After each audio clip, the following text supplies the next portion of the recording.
the next topic is recycling heat generated from data centers. Now, what is the context of this news? The global cybersecurity firm Kaspersky, they estimated that in winter a data center can provide heating up to 85 degree Fahrenheit, right? Which is similar to a gas boiler or a heat pump, you may say. It is used in cold countries in mostly every household for generating heat, right? So the heat generated in a data center, which is generally a waste heat, can be utilized to power or provide heat for domestic usage. So in that context, we'll have a discussion on what are the data centers and what is their carbon footprint, how the waste heat can be utilized properly, which companies are working in the sector, and how it is related to the energy transition, right? So we'll have those discussions. Even Microsoft, they have partnered with the company Fortum. It is a Finnish company. So they have partnered with them to heat houses, the service rooms, the business houses, and provide heat supply to them, which heat is generated from the data center established by Microsoft. So, and they claim that this kind of heat recycling will be a world's largest scheme in recycling waste heat, right? So here basically we are talking about waste heat and their utilization, right? Now this waste heat can happen in any sector, but specifically we are talking about data centers, right? So this project of Microsoft, it combines, or you may say it is an intersection of two mega trends. What are those two mega trends? Number one, digitization, and number two is energy transition.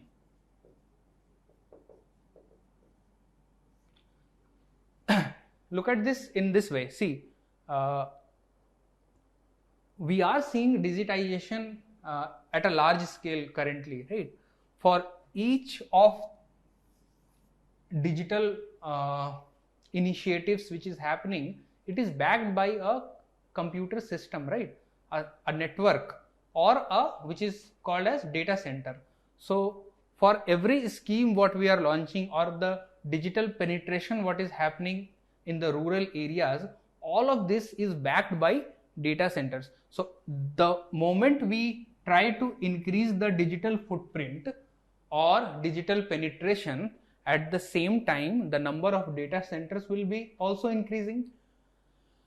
And if we utilize, see, now for us increasing the digital footprint is adding to the carbon footprint as well, because we all know that the computer systems, data centers, everything runs on the energy, and if that energy comes from a fossil fuel source, then it also adds to the carbon footprint. So wherever we see digitization or networking of data centers, we see it as a environmental threat as well, because it has a carbon footprint, right? It is not green business. So, and on the other hand, we are talking about energy transition. Now energy transition means that moving away from the traditional source of energy like the fossil fuels. Now we are diversifying our energy sources. Now what if we use the threat as an opportunity? How? Now we are talking about data center, increasing data centers as a threat because it has a carbon footprint, right? Now, if in some way the data centers can be utilized to provide energy in some sector, then the contradiction can be removed, right? So in this sense, what Microsoft is doing is they are identifying the waste heat created by data centers and channelizing this waste heat to provide heat sources to domestic households, businesses, companies, etc. Because in cold countries, people in the winter season, they need requirement of heat source, be it in a form of boiling water or heat vapors. So supply of heat can be provided by this waste heat.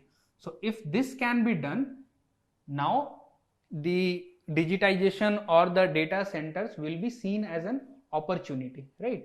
So in that context, we'll see what data centers are and how we can channelize this waste heat into its utilization. So what is data center? Basically, data center is a physical facility. What is a data center? It is basically a physical facility which is used by organizations to store their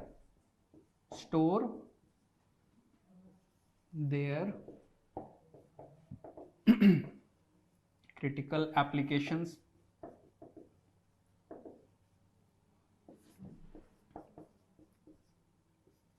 store their data, process that data, and disseminate the data to user. So the physical facility is utilized for storage of critical application or running that application, to store the data. All the data collected from all the sources, they get stored in the data centers, process that data. So data processing also happens there, and then disseminate the information or data to users. So all this requires physical or structural backbone, right? So that is called data center there. But we all know that or if we talk about, we saw the application of this physical facility, but what are the components? What makes this physical facility? So if we talk about components, they are like routers, switches,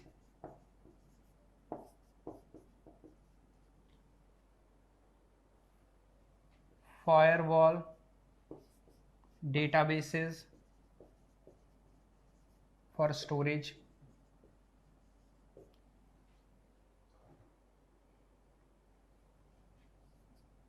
servers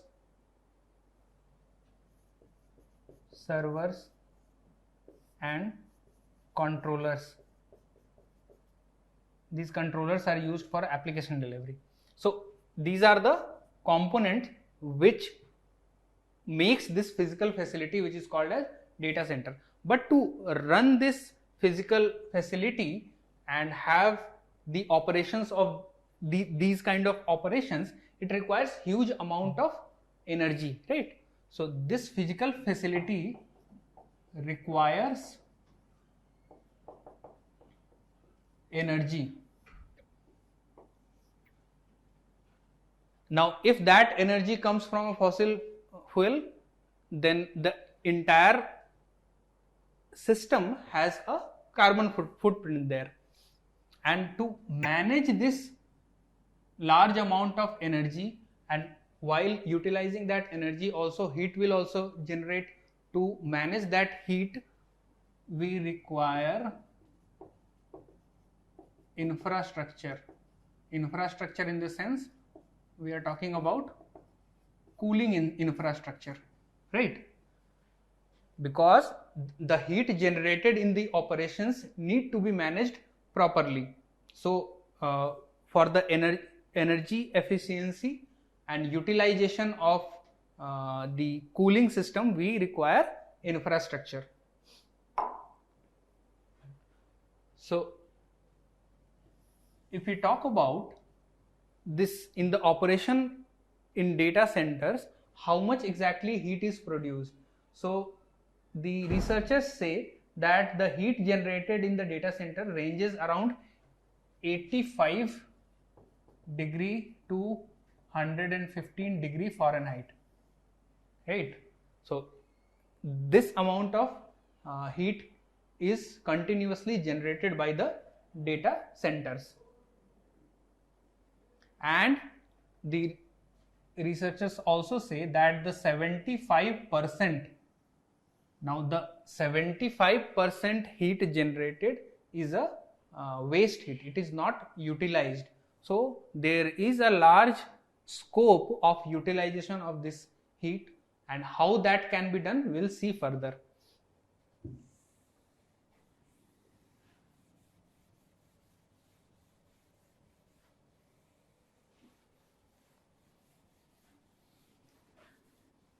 Now after seeing that the heat generation data, what is the carbon footprint? Let us understand that as well. What is the carbon footprint of data centers? So on global level the data center consume around 200 terawatt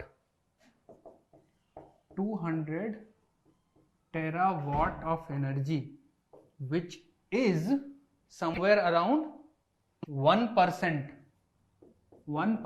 of total world's electricity, right? And according to International Energy Agency, they say that data centers around globe contribute 0.3% of all global CO2 emission. So International Energy Agency, what they say, around these data centers are responsible for 0.3% of total CO2 emission. So that means with this data what we can understand, that the data centers across globe, not only they generate heat, they have a carbon footprint as well, because almost 1% of total world's energy or electricity is consumed by the data centers, and even they contribute to CO2 emission by 0.3% at global level, right? Now how this waste heat can be utilized as a replacement of heat pump or a heat boiler, right? So what Microsoft partner with Fortum, what Fortum will do, it will capture the heat,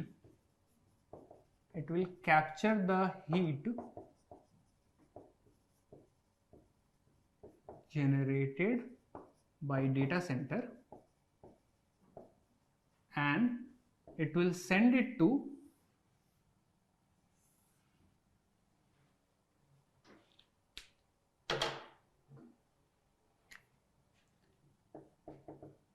district heating centers, and now from this district heating center it will reach to houses,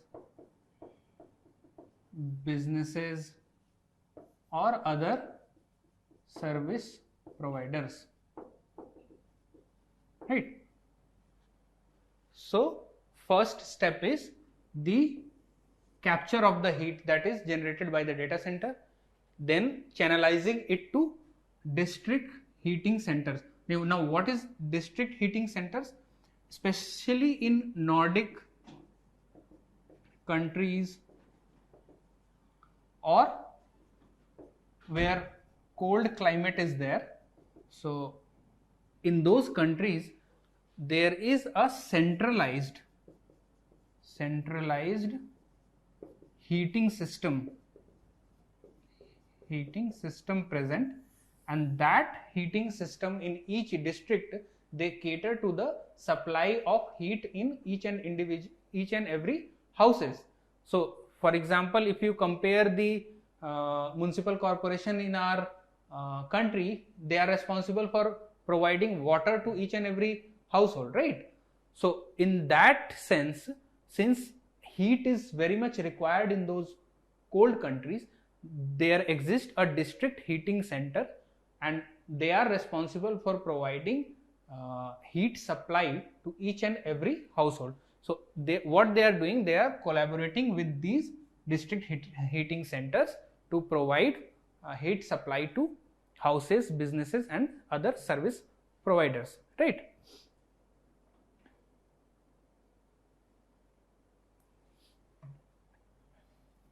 Now, which all countries have this district heating center? As I already told, these are Nordic countries, Baltic countries, China, Russia. They all have this district heating center, and the data centers in these countries, they have a favorable climatic condition, right? Because in cold countries, if the data center is present, it has two advantages.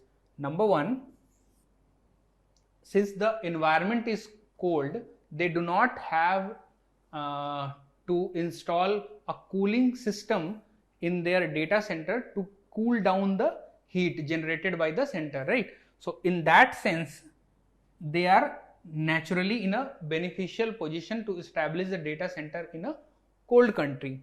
The second advantage is that if heat, even after they are in a cold climate, even after that, if heat is generated, then that heat generation has a market also present.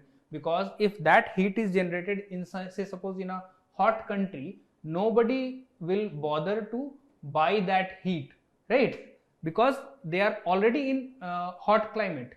But if this kind of heat is generated in a cold country, they have a demand pool that the district heating centers, they will buy this excess heat and provide it to the households, businesses and service providers. So if the data centers are being placed in these cold countries, has this dual advantages. Now, as we talked about the district heating centers there, now they have the obligation to provide heat to each and every household, right? Now if they here we are talking about what if they supply this heat taken from data centers, but in general what they do, they generate heat and then they provide that supply. So now in new generation district heating centers, they are trying to replace fossil fuel with flexible solutions like renewable electricity, heat pump, waste heat utilization, which we talked about right now, right? So in new generation district heating centers, they are also looking for opportunities where they can utilize the waste heat rather than generating heat for themselves and then supplying to households, right? Even in that sense, artificial intelligence can help in providing better optimized solution for these district heating centers, right? So we understood the how the data centers which generate heat can be utilized for a better cause. And if it is utilized in a sense that now we see data centers as a polluter, right? But the excess heat generated there, if that can be used in a sector where it reduces the fossil fuel use, then it is a productive solution, right?